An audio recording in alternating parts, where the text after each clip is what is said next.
Hello everyone, my name is Alicia J. Rollins and I am a film director, content creator, instructor, church planter, and a mom to one rambunctious toddler. Also, if you have not noticed, I am Black, often referred to as African American, which means that my ancestors were brought to this country for slave labor in the transatlantic slave trade. Because of the slave trade, you often hear African Americans refer to the African diaspora. Diaspora simply means the dispersion of any people from their original homeland. So this diaspora has caused us to be disconnected from our roots.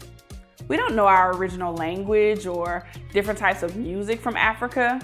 Now, don't get me wrong, we have created a brand new, totally different identity here in America, often referred to as Black culture, right? But it would be great just to know where we come from. Many European citizens here, European American citizens here in America, they have that connection. They can trace their roots back to Italy or Europe or Germany or Ireland or any of those places. But unfortunately, because of slavery, our identity has become disjointed.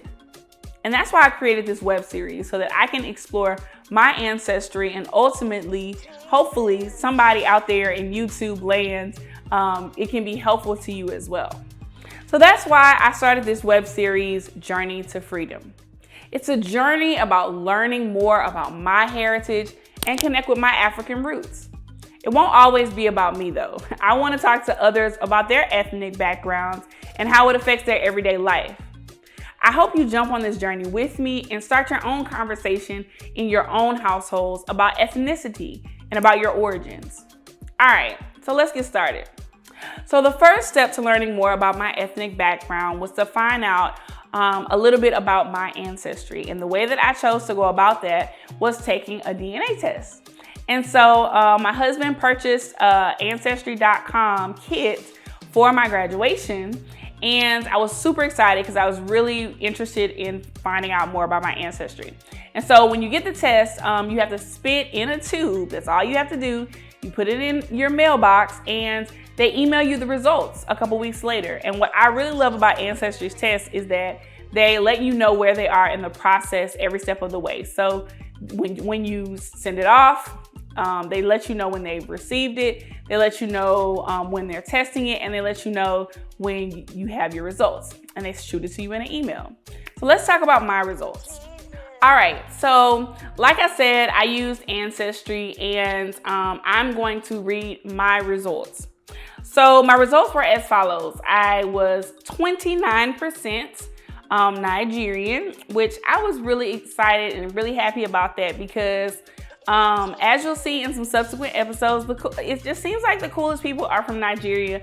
No shade to any other countries in Africa, but Nigeria is where it's at. I mean, clearly, I have 29% Nigerian in me. So 24% from Cameroon, which I was really not surprised, but I just was like, Cameroon was not a place that I just automatically knew about just with my own knowledge of Africa. So I was just surprised. It was someplace that I never considered that slaves were taken from.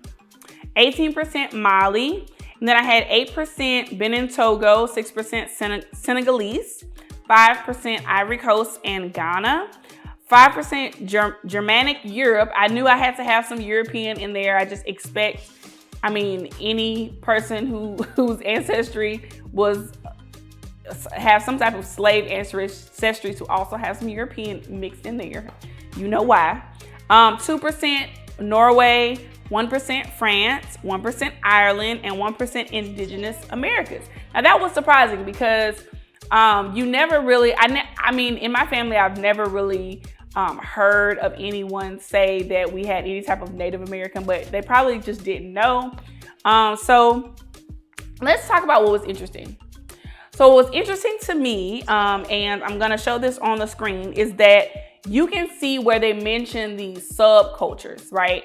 So they mentioned South Carolina African Americans, specifically Greater Georgetown area, and they also mentioned ancestors being East Central Louisiana or Lafayette, Alexandria, Creoles, and African Americans. So my entire family is from that area in Louisiana. We are from southwest, southeast Louisiana, so Lafayette, South Central, Lafayette, Opelousas, Port Barry area. That's where my family is from. And so I just thought that was so specific, specifically as it relates to Creoles, because I had a misunderstanding of what it meant for someone to be Creole. And so in episode 2, we're going to talk a little bit about that in more detail. But I just was really surprised by that, because Ancestry was so specific. It was able to show me very specifically which group of African Americans my ancestors came from. It was able to identify like where we got dropped off on the boat, which is South Carolina, which is a big port, or was a big port for slave trade. So I just thought that was like, dang, like it didn't just tell me, you know, oh, your ancestors were from here in Africa. It told me where in Louisiana my family was from. And so my greatest percentage is from Nigeria, and I'm really excited about that. I'm really excited about exploring my roots and exploring Nigerian culture and learning more about it, and also Cameroon culture and Senegalese culture and Mali culture and all those different countries in Africa, and learning about how to connect to my roots. And so if you want to come on this journey with me, I would love for you to come on this journey with me, so that I can learn more and I can become a more educated person as it relates to ancestry and ethnicity. Just like this video, subscribe, share it with your friends that are interested in ancestry, and I'll see you back on episode 2.